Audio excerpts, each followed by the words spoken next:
The tears of the world are a constant quantity. For each one who begins to weep, somewhere else another stops. The same is true of the laugh. Let us not then speak ill of our generation. It is not any unhappier than its predecessors. Let us not speak well of it either. Let us not speak of it at all. Hi learners, welcome to Summary Spot. In this video, I am going to narrate the play Waiting for Godot by Samuel Beckett. Before getting into the summary of the play, we all should be known about a term, that is theatre of the absurd. If we don't know what is theatre of the absurd, we cannot understand this play. The plays in theatre of the absurd have a different kind of plot from that compared to other plots. In such plots, we cannot predict what happens next. This kind of plays mainly focus on existentialism. If human existence does not have any meaning, what happens? So it's clear that it's a special kind of play. And the main view of such plays is that human condition is an absurd or it is an absurdity. So this kind of plays are difficult to understand. So now let's get into the summary of the play. The main characters of the play are Vladimir and Estrogen, then Pozo and Lucky, and a boy. This play starts in an evening time in a desert-like area on a roadside, and there is a tree in the scene with no leaves. In the starting of the play, Estrogen tries to remove off his boot. There comes Vladimir. And Estrogen is saying to Vladimir about an attack he had to face last night. But Vladimir is not listening that, and he's saying about the two thieves crucified at the time of crucifying the Jesus. There happens a talk about the Bible. Then later, Estrogen asks the Vladimir, let's go from here. Then Vladimir says, no, we cannot go, we are waiting for the Godot. Actually, they don't know whom they are waiting for and who this Godot is. Then Estrogen says, it's boring, let's do some activities. Then Vladimir says, okay, just for a time pass, let's try to suicide. They'll decide to suicide hanging on the tree.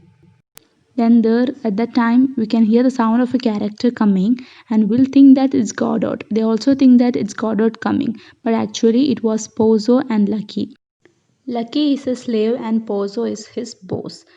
Pozo has a rope in his hand and the other end of the rope is tied in Lucky's neck. Then there is a scene where Pozo takes a piece of chicken leg from his bag and he eats a part and throws the rest on the floor. Then Estrogen will ask for the chicken leg. Then Pozo will say that it's the part of Lucky. If Lucky agrees, you can take it. Then Estrogen will ask Lucky for the chicken piece. Then Lucky will keep quiet. Then he thinks that Lucky agrees and Estrogen will take it. Then Pozo will say Lucky to dance, think and all. Then Pozo and Lucky goes away. Then comes the final character, the young boy. The young boy will say them that Godot will not come today and he said that he will come tomorrow. And is there anything to say to Godot? Then Vladimir will say, okay, say Godot that you have seen us. Then the boy will go back. Then comes a discussion between Vladimir and Estrogen about the things happened today. There is only 2 acts in this play, hence the subtitle of the play is a tragic comedy in 2 acts. So now the next act. In the second act, the only difference in the scene is that there is a leaf on the tree. We can say that it represents hope or something like that. And then the difference is that Lucky's hat and Estrogen's boot is already present in the scene.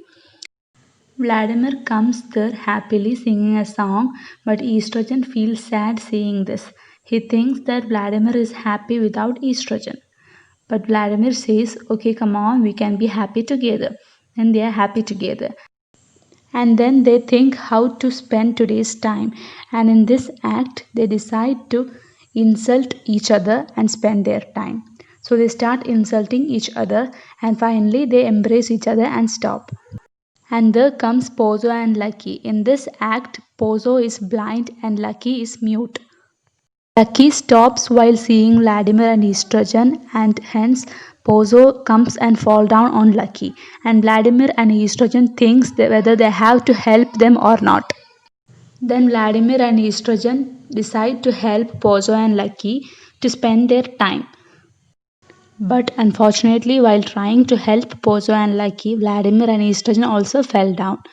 And all the characters are now on the floor. And then some talks are going on between them from the floor itself.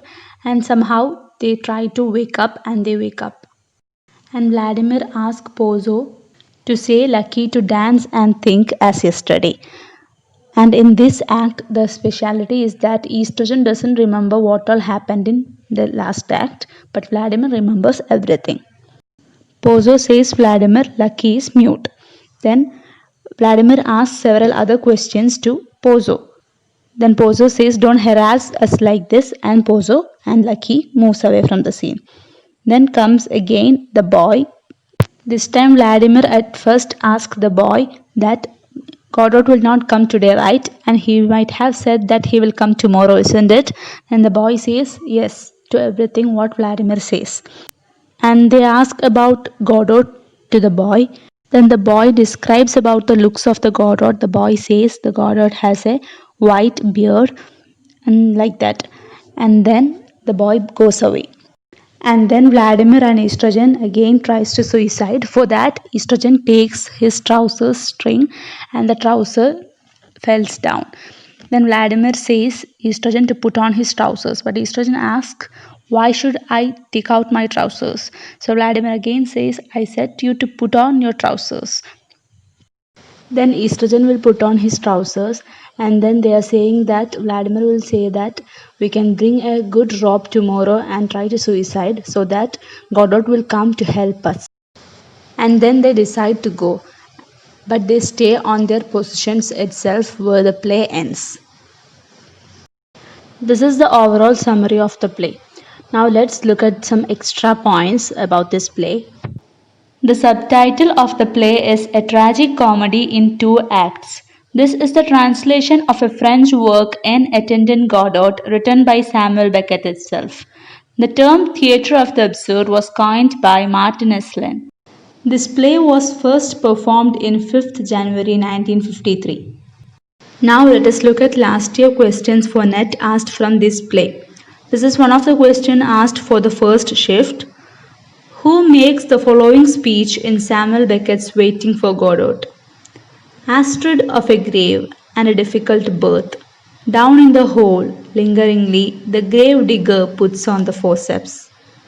These words were spoken by Vladimir, hence option 3 is the correct answer. Now the next question, this was asked for the second shift. What is the content of the suitcase that Lucky carries in the second act of Waiting for Godot? It was sand in Lucky's suitcase, hence option 3 is the answer. Now here is a question for you. There was a sentence in the starting of this video. The sentence is from this play. Who speaks those words? If you know the answer, please comment in the comment section. And that's all about this play. Thank you for watching my video.